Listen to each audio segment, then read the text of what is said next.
this is the first time that I get to say this in this marathon ever since I did that review, but I finally found it. I finally found a Studio Ghibli movie that actually rivals Princess Mononoke. I never thought I'd come close to finding anything else in this marathon that was up to that level, especially after Spirited Away literally crushed my soul with its disappointment. But yeah, it happened. This is a movie that I was anticipating almost as much as I anticipated Mononoke, and it lived up to it, just like with Mononoke. This movie is a masterpiece that I have pretty much no negatives of whatsoever. It simply, even now, 11 years later, soars high above the clouds and high above its kin. Now, I don't know whether or not I can say that it is the best Ghibli movie because of how much I adore Mononoke, but I'm pretty sure after I rewatch both of these back to back, I'll get a more clear picture of which is number one and which is number two. But I can tell you right now, these are the top two of Ghibli that I've seen so far, and not to mention the next movie up right after this is Princess Kaguya. Like, damn, we are suddenly hitting a greatness streak after getting through some of those other ones. So, let's do this movie the best justice that we can, shall we? What's up? What's happening? What's going on, everybody? Welcome back to Mr. Station, Mr. Animation, including anime. I'm your anime fan and host, Jackson Small. Welcome back to Ghibli Month. Welcome to the incredible, heart-wrenching, but aspiring and inspirational, incredible masterpiece that is Hayao Miyazaki's The Wind Rises. This movie's incredible, dude. It is a spectacular masterpiece in every single way, shape, and form. I literally don't know how else to build this movie up at all. So, let's just get straight into the written review because I have so much to say. Prepare yourself for a longer review. Here we go. It probably won't be as long as Mononoke, but it's going to be pretty long. So, sit down, grab some popcorn, grab a drink. Here's my spoiler-free but very long written review for The Wind Rises, and why it is such an incredible movie that you need to see if you haven't already. Here we go. My second most anticipated movie in this marathon, only because unlike Mononoke, I didn't know about it until its US release in 2014. Which is when I just started getting back into anime after having a bit of a hiatus in my teenage years, thanks to Dragon Ball Z Battle of Gods. Still an incredible movie, I did a full review on that one too. Go check it out if you haven't already. And this is the third Ghibli movie to be nominated for an Academy Award. Because, yeah, this is the third time. The other two were Spirited Away, when it won, Howl's Moving Castle, which lost to Curse of the Were-Rabbit, and this one. And to my recollection, aside from the very last movie we have to look at, I think it's the last time that a Ghibli movie got nominated for an Academy Award for Best Animated Feature. So, why did it only get nominated and not win again this time? Because of freaking Frozen. Yes, no joke, Frozen won Best Animated Feature in 2014. Since everyone back now is obsessed with bomb wreckage. I'm sorry, that, especially after seeing how much of a masterpiece this movie is, and how much I absolutely freaking despise Frozen, to the point where I outright refuse to even review it. Yeah, hearing that it's the one that costed this incredible masterpiece its well-deserved Academy Award for Best Animated Feature, yeah, that pisses me off. That legit pisses me off. So, yeah. Sorry, Academy, but you really ballsed up there. Like, I get why Howl lost, because Curse of the Were-Rabbit, that's an incredible movie. But this losing to Frozen? Really, dude? Really? Whatever. That's a story for another day. And after finally watching this movie for the first time, after hearing its high praise for 11 years, I can easily say that it is up there with Mononoke for the best of the studio's works overall. Even 11 years later, The Wind Rises is outstanding, and a perfect, originally intended final film for Hayao Miyazaki. Yes, this was supposed to be Miyazaki's final film before retiring. But apparently, things did not go as planned, and he ended up coming back to make some other movies, including, I believe, Kaguya, Marnie, and Heron. So, yeah, there's a lot to say there, but we'll talk about it when we get to those reviews. But originally, this was going to be the final film of Studio Ghibli's founder, Hayao Miyazaki. And it is an incredible movie to go out with. Like, if the original story of retirement for Miyazaki stuck, this would have been the highest of notes to possibly go out on. Because this movie's incredible. I literally cannot say that enough.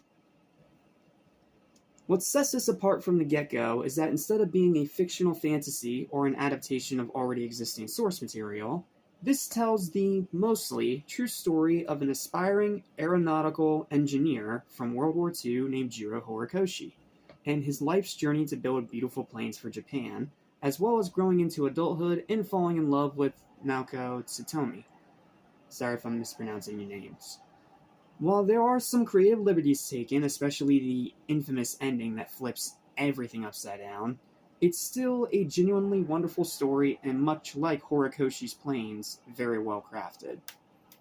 The story in this is fantastic, plain and simple. Not only does it do a great job telling the story of Jiro Horikoshi, but it also does a great job even with the creative liberties to enhance that story, to make it even more memorable. And the voice acting in the English dub is spectacular too, really helping this film soar. This cast is crazy. I know we've already looked at a ton of casts, and I can't say whether or not this cast is better than Princess Mononoke, because, Mononoke had Keith freaking David. This still has a stacked cast.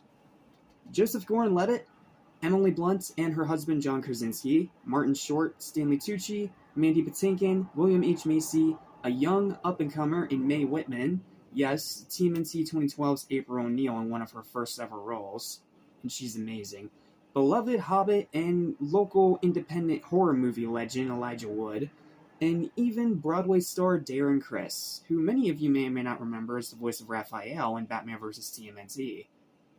Yeah, it's crazy how TMNT continues to be an influence on this movie, which is weird. They all deliver stellar performances no matter how big or small the role is. Like, Darren and Elijah in particular, their roles are very small, but they make them stick, and they deliver great performances despite them not being in the movie very much. But then, the big name stars, Levitt, Blunt, and Krasinski, they deliver amazing performances, man. I would argue that Levitt's voice acting here as Horikoshi is the best role in his entire career. Yes, that is not a joke. Especially when Levitt as Jiro gives those final lines at the end of the movie. Damn, does it get you in the feels. It doesn't do the same slow burn crushing of your soul that Grave of the Fireflies did, but it is still a pretty heart-wrenching ending.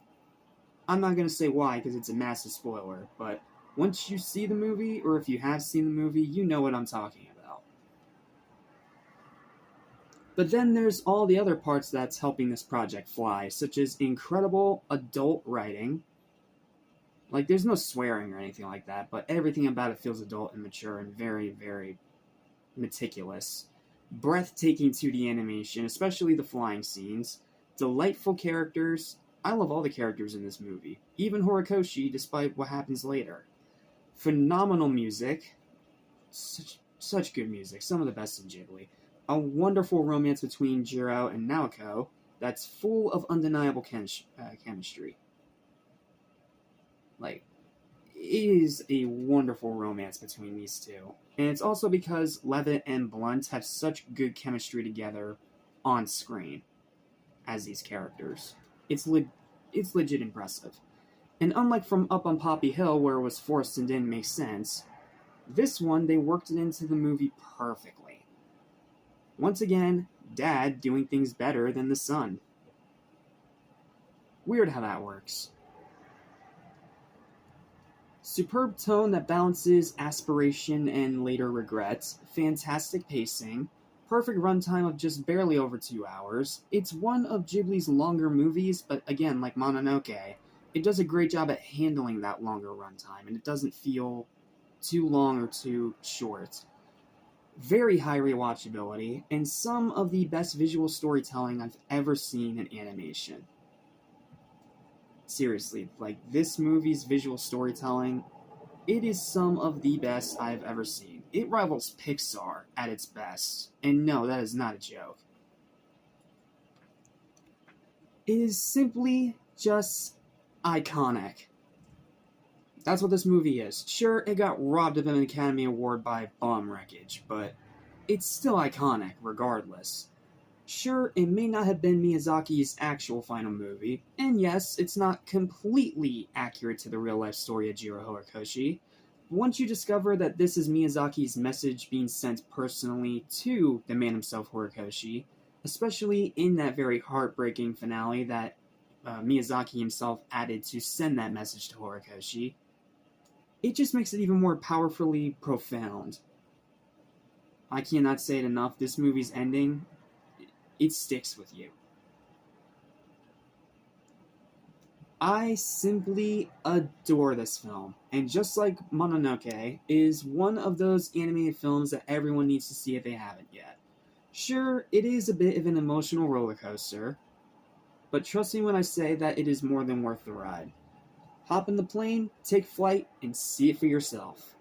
And with that, my final verdict for The Wind Rises is a high above the clouds, soaring, very well deserved, 12 out of 10. Only the second Studio Ghibli movie aside from Princess Mononoke to get this score. And it probably will be the last, unless Boy and the Heron turns out to be as amazing as I've heard. We shall see. But Wind Rises is a masterpiece of a film. It's one of the best anime movies ever made, and if you have not seen it yet for whatever reason, you seriously need to. It is one of those movies that is definitely worth the thrill ride. And that's it. And with that, we only have 4 movies to go. Yeah, we're almost done.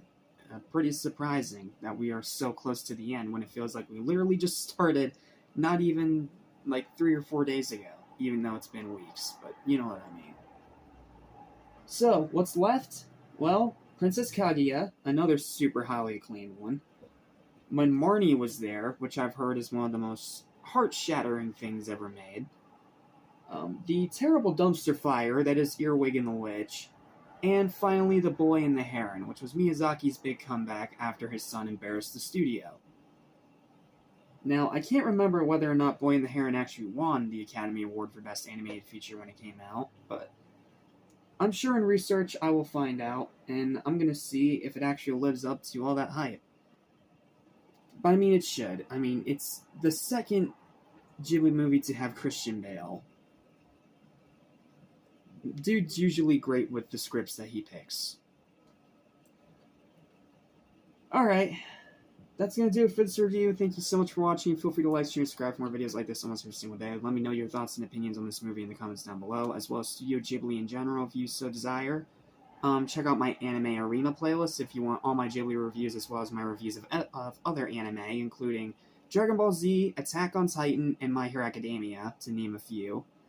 And I'll see you guys next time when we talk about another very highly acclaimed masterpiece of a movie, The Tale of the Princess Kaguya.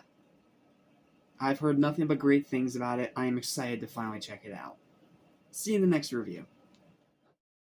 Deciding for what comes up ahead.